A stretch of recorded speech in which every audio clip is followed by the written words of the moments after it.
नमस्कार, मैं लखन सालवी और आप देख रहे हैं डेली राजस्थान।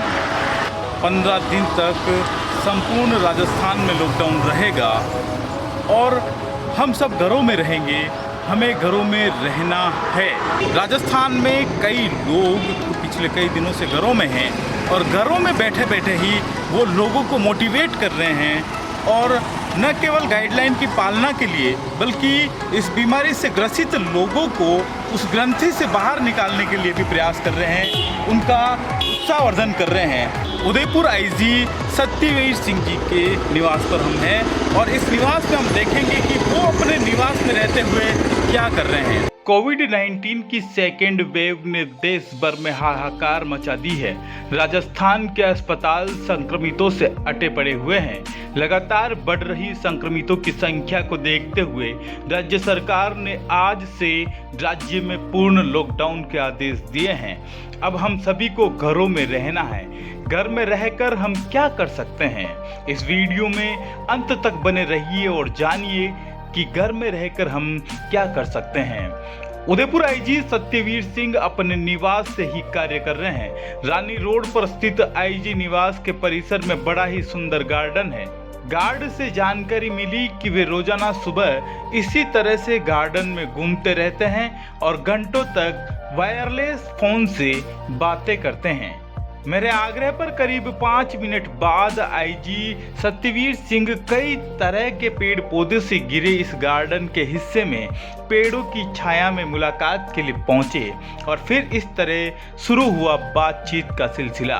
तो सर, आजकल आप घर में रह के क्या कर रहे हैं? आप घरों पर आजकल जब मैं घर पे रहता हूँ या मैं ऑफिस जाता हूँ या फील्ड में जो हमारी जो चेक पोस्ट लगी हुई है या हॉस्पिटल्स के आसपास जो चेक पोस्ट लगी हुई होती है, उन सभी हमारे जवानों से जाके मैं बात करता हूँ, उनके हालचाल पूछता हूँ और उनको क्या क्या सावधानियाँ अपने बचाव के लिए करनी है ये उनको मैं समझाइश करता हूँ और ये भी कहता हूँ कि दूसरे लोगों को भी आप समझाएं। सुनने में आया है कि आप दिन भर आजकल मोबाइल का काफ़ी उपयोग कर रहे हैं। कई लोगों को आप कॉल कर रहे हैं, ख़ास तौर पर आपके विभाग के जो लोग पॉजिटिव आ रहे हैं उनकी लिस्ट मंगवा के उन लोगों से आप बात कर रहे हैं। कितने लोगों से आप एक दिन भर में बात करते हैं और ये आइडिया कहाँ से आया आपने? देखिए, एक मानवीय दृष्टिकोण और पुलिस के अंदर पुलिस के अपने जवानों का जो मनोबल बना रहे और उसको और ऊंचा बनाए हम, ऐसी महामारी के अंदर ये बात बहुत ज़्यादा और ज़्यादा समीचीन हो जाती है। उस स्थिति के अंदर जबकि हमारे जवान लगातार मजबूती से 24 घंटे अपने ड्यूटी पॉइंट पे खड़े हुए हैं, जमे हुए हैं, लोगों को उनके कोविड अप्रोप्रिएट बिहेवियर के लिए एजुकेट कर रहे हैं, उसको एनफोर्स कर रहे हैं। उस स्थिति में एक स्वाभाविक है कि ऐसे लोगों के संपर्क में आने के कारण से वो लोग पॉजिटिव हो रहे हैं और उनकी पॉजिटिविटी की रेट इस समय इतनी ज़्यादा बढ़ रही है कि मेरे डिवीज़न की 12,000 की फोर्स में 600 लोगों का पॉजिटिव होना एक बड़ी चिंता की बात है। और उस स्थिति में जब हमें रोज़मर्रा एक एक आदमी को वहाँ ड्यूटी पॉइंट पे लिए हमारी रिक्वायरमेंट है, हालांकि स्टेट हमारी इस रिक्वायरमेंट को होमगार्ड के रास्ते से आरएसी के पुलिस बल के उपलब्ध कराने के रास्ते से पूरी करता है, लेकिन चूँकि एक्टिव फोर्स जो हमारी खुद की है वो इस रूप से संक्रमण की शिकार हो रही है, वो चिंता की विषय है।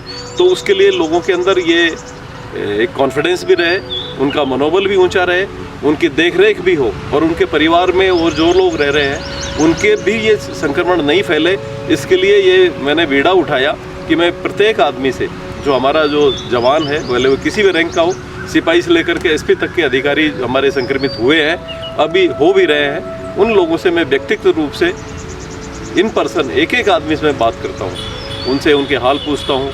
पहले आपने कब टेस्ट कराया, आपने पहले एक वैक्सीनेशन के दोनों टीके लगवाए थे या नहीं लगवाए थे, अब आपकी क्या स्थिति है, आपको दवाइयाँ मिली हैं या नहीं मिली हैं, आपका भोजन का क्या इंतज़ाम है, आपके रहने की क्या व्यवस्था है, आपको कोई असुविधा तो नहीं है, आपको कोई मेडिकल एड की तो ज़रूरत नहीं है।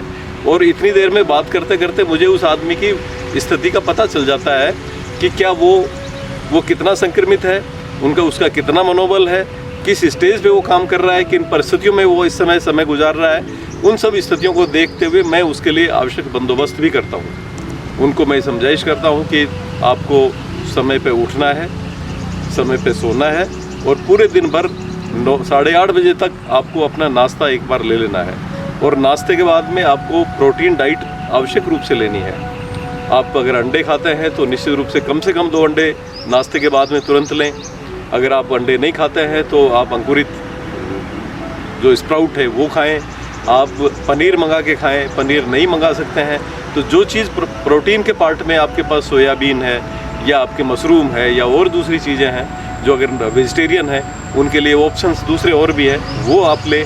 तो आपकी डाइट किस तरह से हो, किस तरह से आप फलों का सेवन करें, किस तरह आप दूध का सेवन करें, किस तरह आप लंच लें, किस तरह आप डिनर लें।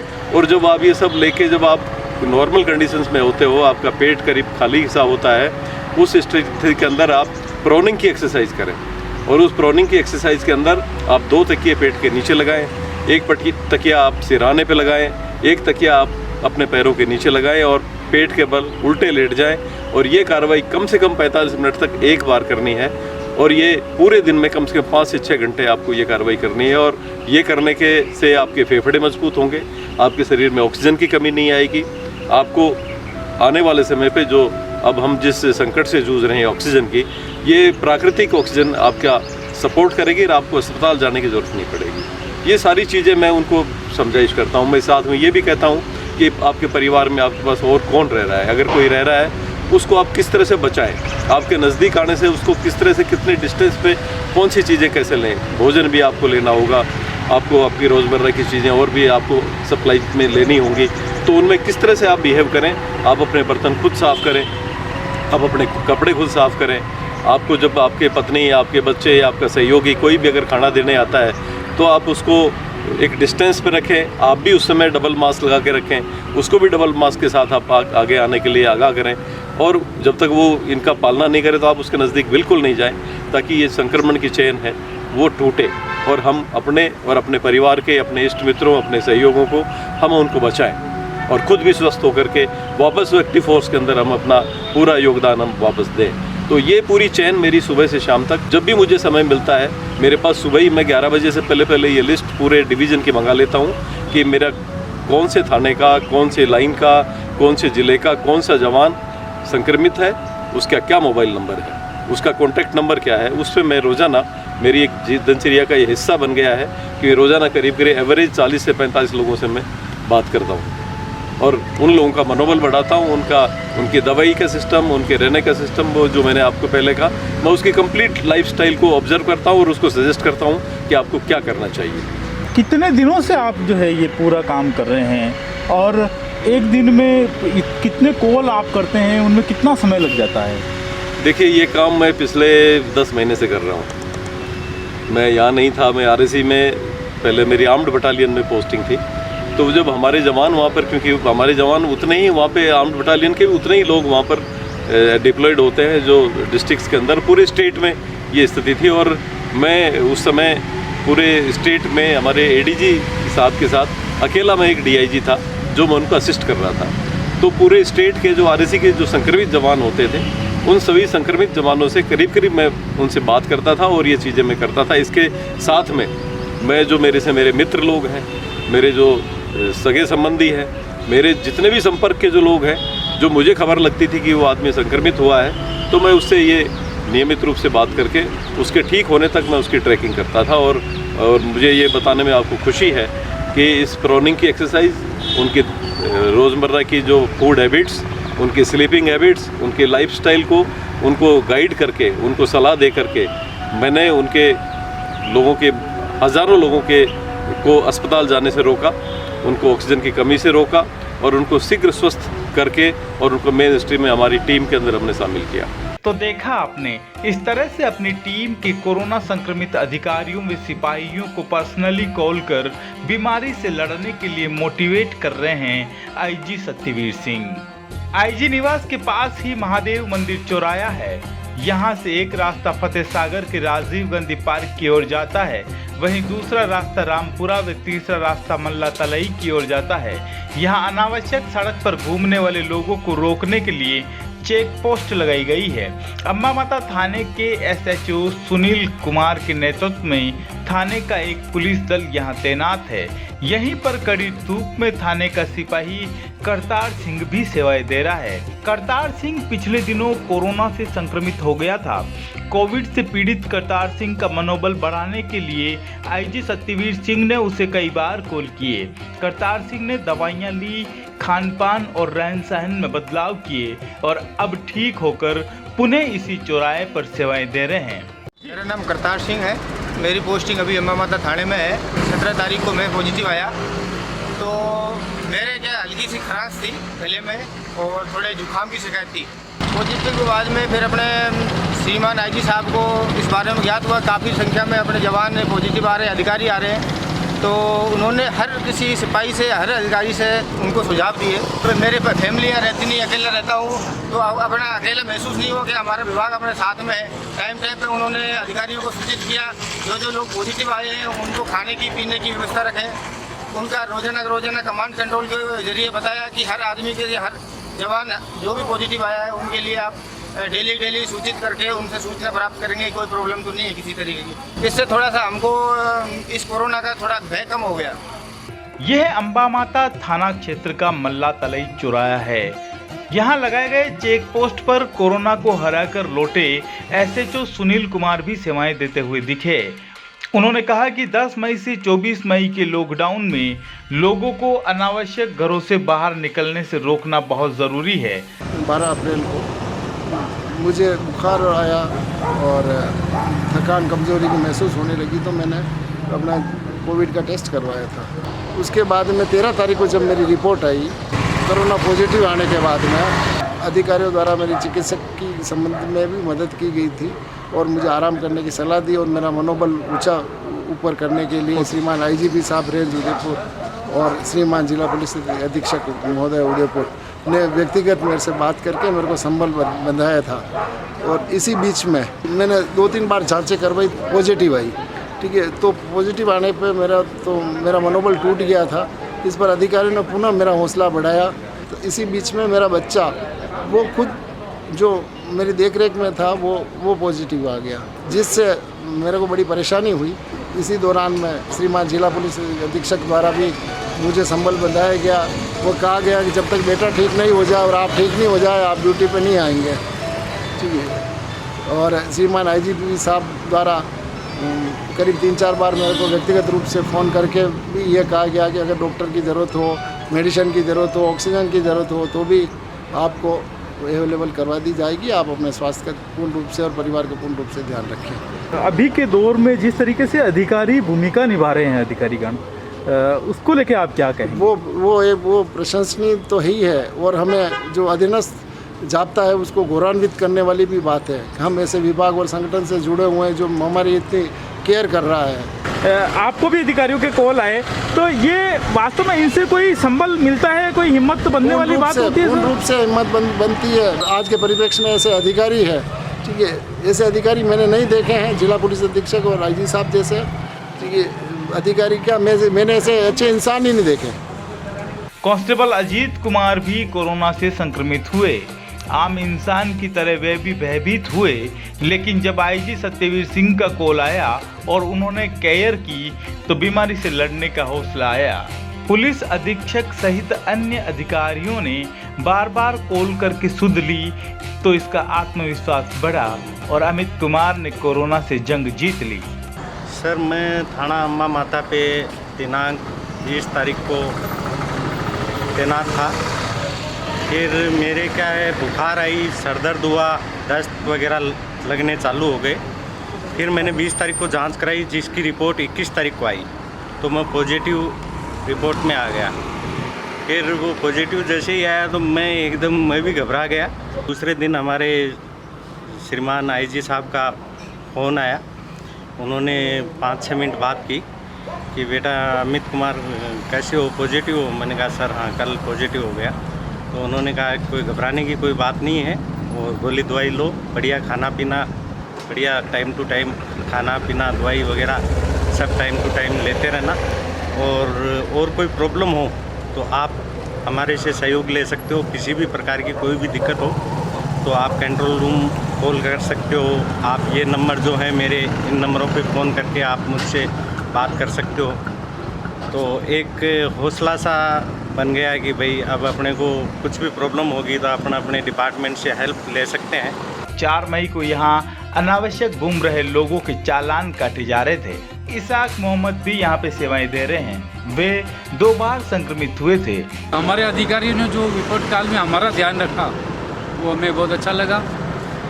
मैं 14 तारीख को पॉजिटिव आया, फिर मैंने 10 दिन बाद जांच कराई, फिर पॉजिटिव आया, फिर 31 तारीख को जांच कराई, इसमें मैं नेगेटिव आया और आज 7 दिन से इस नाके पे ड्यूटी कर रहा हूँ। इसका पूर्ण श्रेय जिला पुलिस अधीक्षक महोदय जिन्होंने क्लोज मॉनिटरिंग कर हमारे जल्दी से जल्दी वैक्सीनेशन करवाया। मैं पॉजिटिव आया लेकिन मेरे को कोई सिम्टम्स नहीं आए। ये उसी का नतीजा है कि हमारे जल्दी से जल्दी वैक्सीनेशन हो गया था और हम वापस जनता की सेवा कर रहे हैं। लेकिन इतना लंबे समय तक लगातार बात करते रहना नए लोगों से, तो कैसा फील होता है आपको? किस तरह की एनर्जी इसमें मिलती है?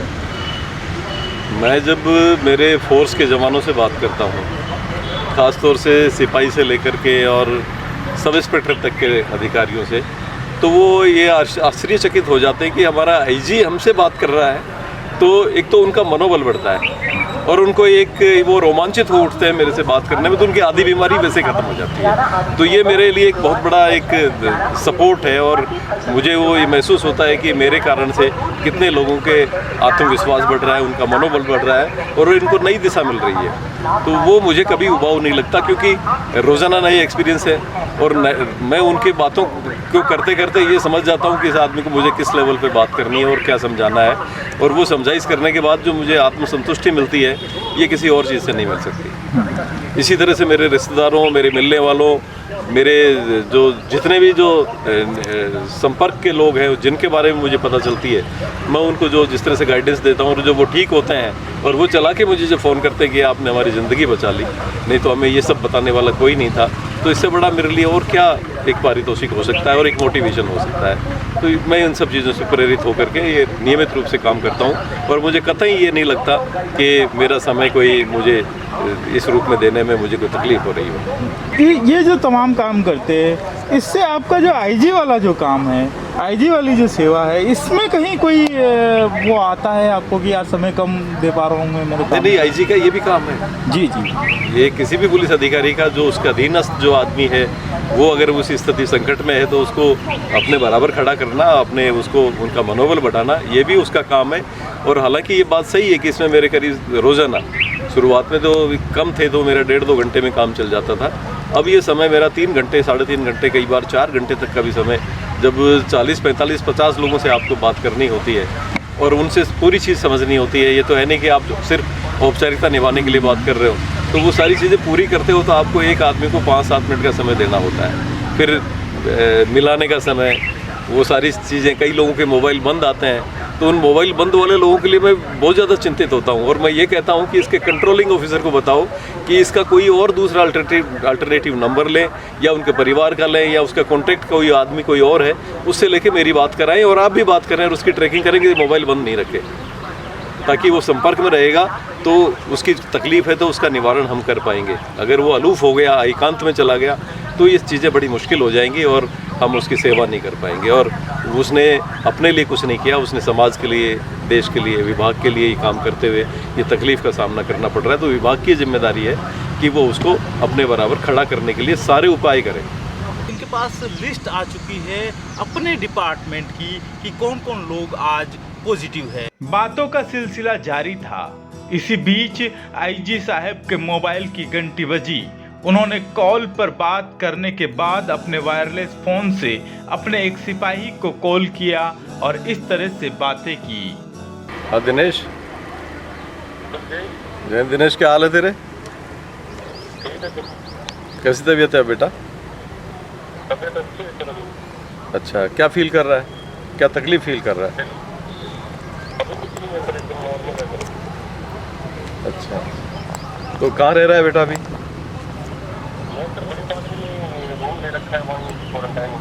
अच्छा, रूम में और कौन रह रहा है?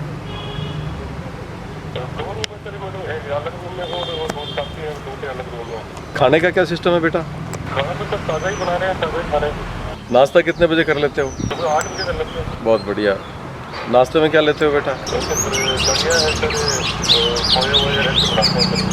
अपनी डाइट में प्रोटीन पार्ट है ना, वो ज़्यादा जाना चाहिए। पनीर खाओ, ये अंकुरित जो है ना मूंग मोठ और चने, इसका स्प्राउट बना के ये खाओ। दवाइयाँ आ गई बेटा आपके पास? हाँ, दवाइयाँ आ गई। तो दवाइयाँ समय पे लेनी जैसे डॉक्टर ने बताई है ना। और घर परिवार में वहाँ सब ठीक है आपके? हाँ, सब सही है सर। किसी की तकलीफ तो नहीं है ना? उनसे भी बात करते रहना कि वो बेवजह घर से बाहर नहीं निकले, ताकि ये चैन टूटे। और दूसरा, ये समय समय पे उनको ये भी बताते रहना तो बिल्कुल ठीक है। और टाइम पे सो रात को, मतलब ताकि सुबह जल्दी 6 बजे के आसपास उठ जाओ, और उठ के थोड़ी बहुत एक्सरसाइज जो छोटी मोटी जो कर सकते हो ना, प्राणायाम, सांस लेने की हल्की फुल्की। अभी भारी एक्सरसाइज बिल्कुल नहीं करनी है ना बेटा? और ये प्रॉनिंग वाली एक्सरसाइज करते हो? हाँ सर, वो तकिए मुझसे लगा के। कैसे कर रहे हो बताओ, समझाओ मुझे। दिन में 5 से 6 घंटे अपने को ये एक्सरसाइज करनी है। और जिसके भी ये प्रॉब्लम हो रही हो ना, उसको ये समझाना है कि आपको ये एक्सरसाइज करना है, जिससे कि शरीर में ऑक्सीजन की कमी कभी आएगी नहीं और अपने को अस्पतालें नहीं देखनी पड़ेगी। सर, सोसाइटी में, प्रदेश में ये जो अभी की स्थिति, इसे देखते हुए लोगों में डर काफ़ी है, और ख़ास तौर पर रूरल इलाकों में भी। और कई लोग जो एजुकेटेड है उसके बावजूद भी ये सब चीज़ें देख रहे हैं, तकिए वाला, काढ़े वाला, दवाइयाँ, सोशल मीडिया के माध्यम से सब लोगों को इन्फॉर्मेशन मिल रही है, बावजूद भी वो बहुत डरे हुए हैं। RT-PCR टेस्ट करवाने से डर रहे हैं, और बहुत सारे लोग दवाइयाँ नहीं ले रहे। खांसी है, वो है तो अपने देसी नुस्खों के माध्यम से वो करने की कोशिश कर रहे हैं। वैक्सीन को लेके लोगों में काफ़ी डर है। तो क्या आपने जो जितने आपके लोगों से बात की है, विभाग के इतर जो लोग हैं उनसे, ऐसे कोई मामला आपके सामने आया और फिर आपने उसको मोटिवेट किया और फिर वो गए हो उपचार करने? ऐसे दर्जनों लोग हैं जो इस दहशत में थे कि हम अगर अस्पताल जाएंगे तो हम ठीक होके नहीं आएंगे। बहुत सीनियर लोग भी थे इनमें। मैंने उनसे ये रिक्वेस्ट की कि इस बारे में अब आप बीमार हो, आप ये निर्णय नहीं कर सकते। ये डिसीजन जो आपके, हम जैसे लोग जो आपके शुभचिंतक हैं, या आप जिस भी स्टेटस में आप हमें मानते हैं, अब आपको हमारी बात माननी पड़ेगी और आपको जाना पड़ेगा। सरकार ने एक बहुत अच्छी योजना की कि शहरों में, जो बड़े शहर जिला मुख्यालय हैं या राज्य का जो राजधानी है, इसमें डे केयर सेंटर स्टार्ट किए। तो इससे ज़बरदस्त लाभ हुआ लोगों को। तो हमने अपने जितने लोग थे जिनको दवाइयों के लिए या इंजेक्शन्स के लिए या जो भी उनको ट्रीटमेंट की सुविधा देने के लिए डे केयर सेंटर पे हमने भेजा कि आप हॉस्पिटलाइज मत होइए, आप डरिए मत अस्पतालों से, आप डे केयर सेंटर पे जाइए, आपको जो भी दवाइयाँ चाहिए वो लीजिए और वापस घर पे आइए। बहुत से लोगों के रेमडेसिविर इंजेक्शन भी लगे क्योंकि उनका स्कोर 15 से ज़्यादा था, उम्र भी 65-70 के आसपास थी। उन लोगों को भी हमने उसी हिसाब से उनका ट्रीटमेंट करवाया, उनको रास्ता बताया, उनको समझाया कि रास्ता तो खुद भी हमसे ज़्यादा जानते हैं, लेकिन उनको इस मनोदशा में लाना कि वहाँ जाने के बाद आप निश्चित रूप से ठीक होके आएंगे, आपकी स्थिति बिगड़ेगी नहीं। तो ऐसे दर्जनों लोगों को हमने उनके ट्रीटमेंट पार्ट पे भी बड़ी मदद की, और आज वो ये फील करते हैं कि आपने हमें एक नया जीवन दिया। ए भाई, सब्सक्राइब करो डेली राजस्थान चैनल को। आप सभी डेली राजस्थान चैनल को सब्सक्राइब करो।